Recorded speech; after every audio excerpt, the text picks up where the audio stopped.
उपासिकेंचे message येतात व्हॉट्सअपला, इंस्टाग्रामला. भंतेजी मी उपवास धरले, भंतेजी मी उपवास धरले, वर्षवासामध्ये उपवास करू का? वर्षवासामध्ये आम्ही वर्षवास धरला, आम्ही वर्षवास उपवास करतो, आम्ही उपवास धरले. तर उपासिकांना माझी विनंती आहे, हे जे तुम्ही धरले, कसे धरले माहिती?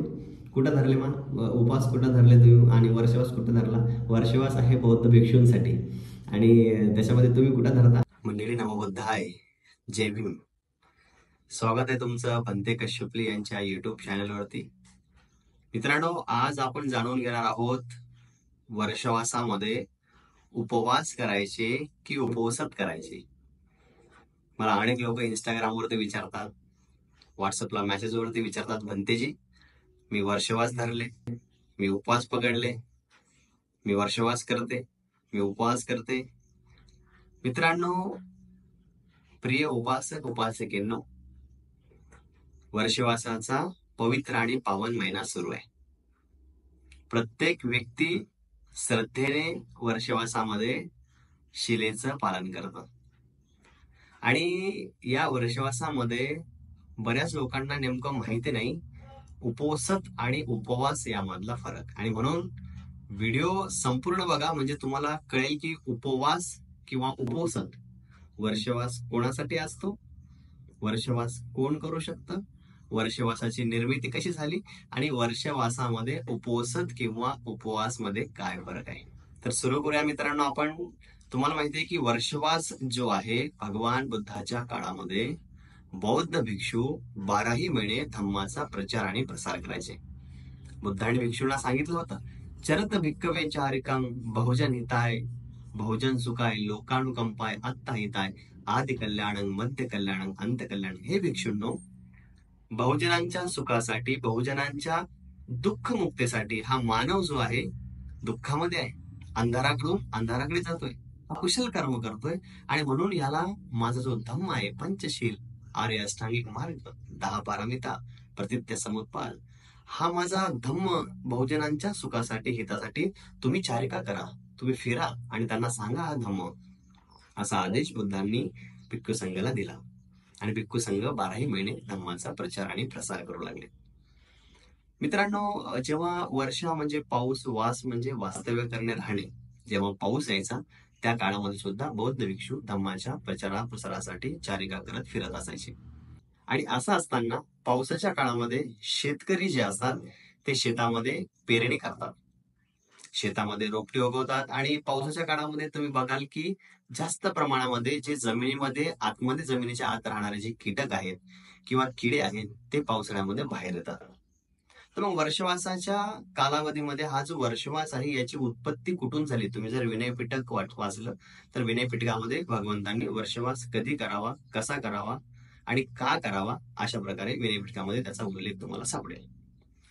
तर त्यामध्ये मग बौद्ध भिक्षू प्रचारासाठी पावसाळ्यामध्ये जात असताना शेतामधून त्यावेळेला काही डांबरी रस्ता नसायचा, शेतामधून जात असताना पिकावरती पाय पडायचा, अनेक किडे जे आहेत ते पायाच्या खाली तुडवल्या जायचे. आणि असं असताना मग बाकीचे जे जैन समाजाचे जे साधू संन्यासी होते ते लोक वर्षवासाच्या कालावधीमध्ये एका ठिकाणी राहायचे, त्यांच्या मंदिरामध्ये, मठामध्ये राहायचे. आणि मग अनेक लोक म्हणायचे, बघा हे गौतम बुद्धांचे श्रवण सातत्याने फिरत असतात, पावसाळ्यामध्ये पण पायाखाली पीक जातं, किडे मुंगी जातात, तरी हे फिरत असतात. आणि अशी सगळी घटना होत असताना भगवंताकडे काही लोक गेले आणि भगवंतांनी तेव्हा नियम बनवला, भिक्षूंनो, वर्षवासाच्या कालावधीमध्ये, वर्ष म्हणजे पाऊस, या पावसाच्या कालावधीमध्ये तुम्ही एखाद्या विहारामध्ये, एखाद्या ठिकाणी जिथे राहायची सोय असेल त्या ठिकाणी राहा आणि तिथे तुम्ही वर्षवास करा, म्हणजे वर्षवासामध्ये तुम्ही तिकडे थांबा.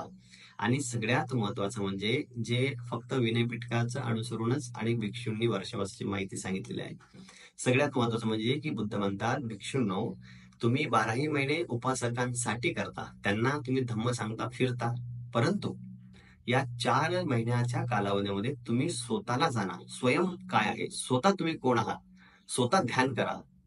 तुम्ही स्वतः कायानुपश्यना, चित्तानुपश्यना, वेदनानुपश्यना, धम्मानुपश्यना, तुम्ही ध्यान करा. तुम्ही स्वतःबद्दल अवेअरनेस तुम्हाला आला पाहिजे की नेमकं माझं जीवन काय, आणि अनंत व्हा, दुःखमुक्त व्हा, यासाठी भगवंतांनी सांगितलं भिक्षूंनो, तुम्ही स्वतः सुद्धा स्वतःवर काम करा एका ठिकाणी राहून. कारण सातत्याने धम्मोपदेश तुम्ही करत असता, तुम्हाला सुद्धा हे बाह्य जगामध्ये जे चालणाऱ्या ज्या वासना, काम, राग, द्वेष, लोभ, मोह आहे, अशा प्रकारे जे तृष्णा आहेत, ह्याच्या काही विकार आहेत, हे बाहेर जगामध्ये असतात आणि ते कधी कधी तुम्हाला जखडू शकतात. आणि म्हणून तुम्ही एका ठिकाणी राहून काय केलं पाहिजे, स्वतःवर काम केलं पाहिजे. आणि अशा वेळेला जर उपासक बुद्ध विहारामध्ये येत असतील किंवा त्या ठिकाणी राहतात तिकडे येत असतील, तर त्यांना सुद्धा धम्माचा उपदेश करा, असा महत्वाचा संदेश बुद्धांनी या वर्षवासाच्या निमित्ताने बौद्ध भिक्षूंना दिलेला आहे. आणि तेव्हापासून बौद्ध भिक्षू पावसाच्या कालावधीमध्ये एका ठिकाणी राहतात आणि त्या ठिकाणी स्वतः ध्यान करून, आपल्या विकारावर ते काम करून जे उपासक येतात त्यांना सुद्धा धम्माचा उपदेश करत असतात. तर मग मंडळी, उपोषक आणि उपवास याच्यामध्ये काय फरक आहे? वर्षवासाचा अर्थ आपल्याला समजला. भरपूर व्हिडिओ आहेत युट्यूबला, वर्षवास म्हणजे नेमकं काय, त्यावर मी सुद्धा अत्यंत थोडक्यामध्ये तुम्हाला सांगितलं. त्याच्यानंतर आपण आता येऊया उपोषक आणि उपवास.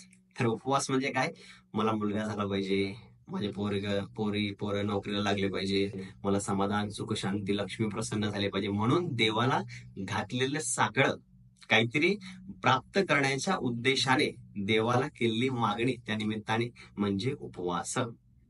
आणि उपवासत म्हणजे काय, बौद्ध धर्मामध्ये उपवासाला खूप महत्व आहे मित्रांनो. मंडळी, उपवासत म्हणजे अष्टशिलेचं पालन करायचं असतं. उपोषण म्हणजे त्यावेळेला त्रिशरणाची शरण घेऊन त्रिशरणाचा उच्चार करून, आपण नॉर्मली पंचशील पाडतो, पानातिपाता, अदिन्नदाना, कामेस्मिचारा, मुसावादा, सुरा मेरे म्हणजे प्रमाणे ठाणा, म्हणजे मी प्राणी हिंसा करणार नाही, चोरी करणार नाही, व्यभिचार करणार नाही, खोटं बोलणार नाही आणि मादक पदार्थांचं सेवन करणार नाही, हे पंचशील आहे. ह्याच्यामध्ये आणखी 3 शील ऍड होतात, त्याच्यामध्ये अष्टशील असं म्हणतात. त्याच्यामध्ये विकाल भोजना, मी बारनंतर जेवणार नाही, अविडे खाणार नाही, एकदाच जेवणार, नचिकित वादित विसुक दसन माला, गंध विलेपन धारण मंडन, विभूषण ठाणा वेरमणी, सिक्खापद समाधी. याच्यामध्ये नाच गाणं, सुगंधी लेप वगैरे अशा प्रकारचे जे पदार्थ आहेत किंवा वस्तू आहेत ते वापरणार नाही. आणि उच्च सैना महासैना वेळ म्हणून मी ज्या उंच आसनावरती मी झोपणार नाही किंवा बसणार नाही, कारण की त्यागाची भावना निर्माण झाली पाहिजे याच्या मागे. उच्च आसन, लक्झरियस जीवन जे आहे, बुद्धांनी त्याग शिकवलेला आहे आणि म्हणून उच्च आसन आपण त्यागलं पाहिजे. तर हे उपवसत आहे, या उपवसताचं ब्रह्मचर्याचं पालन केलं पाहिजे. म्हणजे अब्रह्मचर्या वेरमणी जे आहे, कामेसुमीच्या चारा म्हणजे व्यभिचार करणार नाही. त्याच्यामध्ये जे पती पत्नी असतात, उपासक असतात, जे लग्न झालेले असतात, ते अष्टशील ग्रहण करू शकतात.